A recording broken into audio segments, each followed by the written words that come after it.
What a god-awful mockery of an event that somehow managed to find a way to devalue both combat sports and our national dignity. Who even aired this embarrassing? The event aired on Paramount Plus. And what a fine event it was.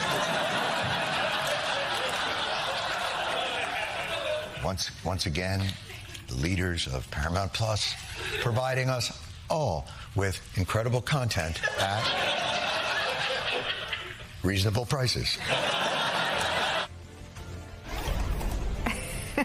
Hi again, everybody. It's now 5 o'clock in the East.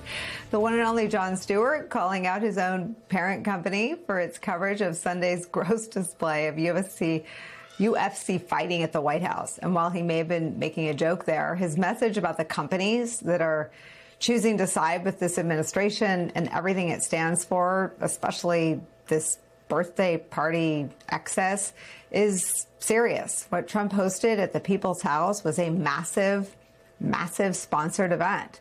The huge logos of Meta, Budweiser, Monster Energy, Ram Trucks, Crypto.com, and others were plastered everywhere the eye could see. It was all over that garish structure that was erected on the White House lawn. California's Governor Gavin Newsom called it un-American, saying, quote, "The White House was built to serve the American people. Tonight it was used to promote a company the president owns stock in, to sell subscriptions, to promote corporate sponsors, to push Trump crypto, and enrich the president and his family. The founders warned us about kings enriching themselves from public office. They did not fight a revolution for this." And then the financial backing of this event became even more disturbing, even more gross. After the winner of one of the fights, Josh Hokit, made this disgusting comment following his win. I would prefer to ignore this, and I did yesterday. But for this to be broadcast from the White House with all these corporations sponsoring it on a day supposedly celebrating our country and patriotism, this has to be called out and covered. And lastly, Michelle Obama is a man. Am I right, America? Importantly, Joe Rogan, in an inexplicably bizarre short tie, says nothing. Obviously not someone who can think on his feet. It's a despicable thing to say about the former First Lady of our country, and yet something that has been met with silence from Donald Trump, from Joe Rogan there, who was holding the microphone, literally holding it, could have pulled it away, could have said that's too far, could have said no, she's not. It's been met with silence from everyone who attended. It's been met in silence from all the high-ranking people who were there, from all the successful companies that lots of people support by buying their products. Those companies sponsored the event, and those companies' leaders have said nothing about the guy that won the fight, screaming Michelle Obama is a man. Someone did push back, and I'll admit I was somewhat surprised by who it was.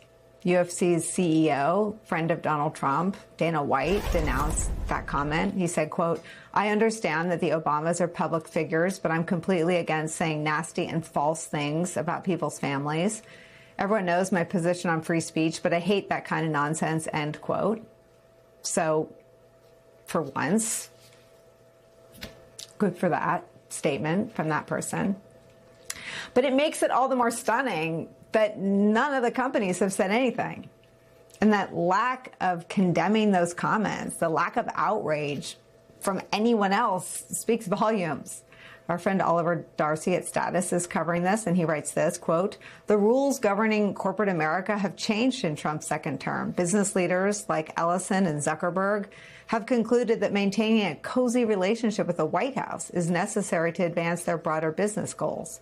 Others have opted to keep their heads low, fearful of becoming targets of a vindictive president. It has all led to Trump and allies like Hokit being enabled to shred basic norms of decency and conduct themselves in reprehensible ways, all with the support of billion-dollar corporations. While Trump and Hokit are ultimately responsible for their appalling conduct, Major titans of business putting their dollars behind such events and refusing to stand up for basic civility are complicit too. Oliver Darcy reached out to the companies we just mentioned, the sponsors, and as of late this afternoon, before we came on the air, none of them have condemned the comments. None of them have even responded. Corporate capitulation to Donald Trump as his approval ratings plunge is where we begin the hour with voting rights attorney and founder of Democracy Docket, Mark Elias. Also joining us, Media Matters for America President Angelo Carasone's here, and civil rights attorney and president of the Leadership Conference on Civil and Human Rights, Maya Wiley's here. Maya, the Obamas are in the news in a way that the whole country is remembering everything they loved about them and miss about them. They are, if not the two most popular and respected people in the country, then two of the most popular and respected people in the country. And that has always driven Donald Trump crazy, absolutely out of his mind.